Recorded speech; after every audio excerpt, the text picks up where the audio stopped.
Hello everyone, my name is Jeremiah Contapay and this is Joseph Olebensa at isa po siyang YouTuber guys.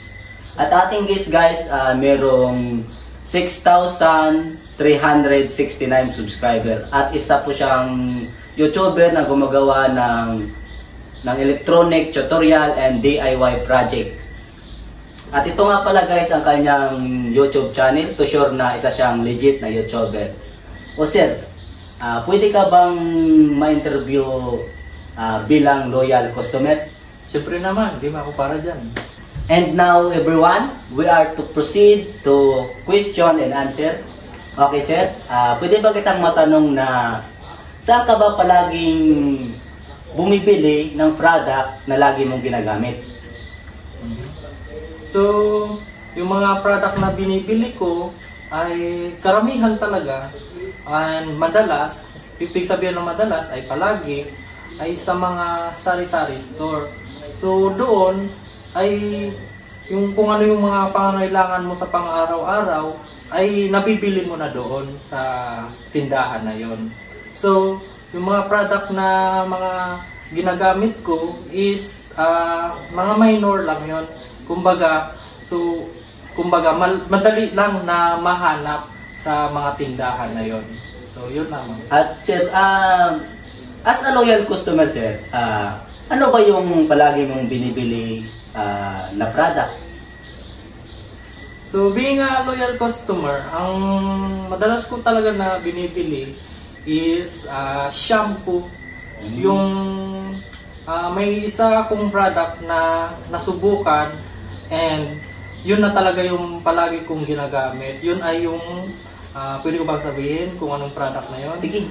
So, yung product na yun ay Head and Shoulder. Kasi, yung shampoo na yun ay nakita ko siya, especially sa commercial na sinasabi doon ay nakakatanggal ng dandruff and hindi ka daw magkakaroon ng hair fall.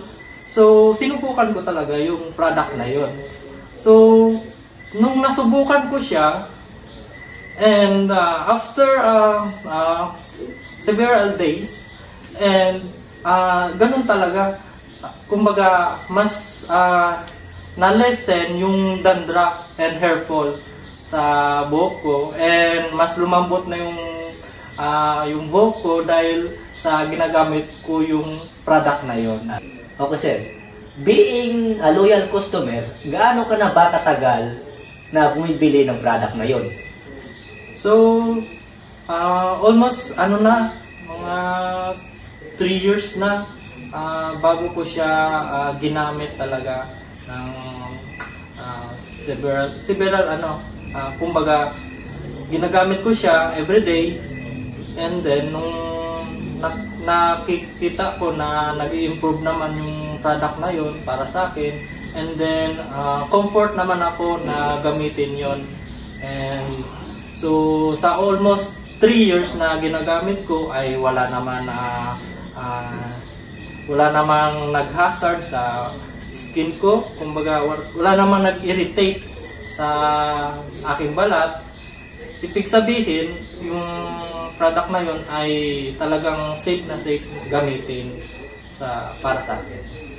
Okay sir, aside from that, bilang isang YouTuber, ano yung madalas mong binibili? So para sa akin, ang madalas ko talagang binibili ay yung soldering lead. Kasi yung soldering lead ay ginagamit talaga yan sa pagsulda ng mga components at pagkonekta ng mga joints ng mga naputol na wire. At yun talaga yung pinakang alas ng pagiging isang electronics. Kung wala nun ay hindi ka makakapag-repair. So kailangan talaga yun. So yun lang. Okay Sir Joseph, maraming salamat sa iyong mga ibinahaging sagot tungkol sa pagiging isang loyal customer. Ngayong gagabihin na ako na uwi. Okay lang yan, may sasakyan ka pa naman yan. Everyone, ngayon ko na po tatapusin ang activity na to. Ito po si Joseph Olebensa na isang YouTuber at ito po yung kanyang channel. Ito. Dito, dito. Ay, dito pala, dito. Dito pala kaya channel at isa po siyang isang loyal customer na na-interview natin ngayong araw at dito ko na po tatapusin ang activity na to dahil gagabihin na ako. Alas 8 na. Dito na po tatapusin guys. Maraming salamat Sir Joseph sa kooperasyon sa ating interview ngayon. Walang anuman. At paalam na guys.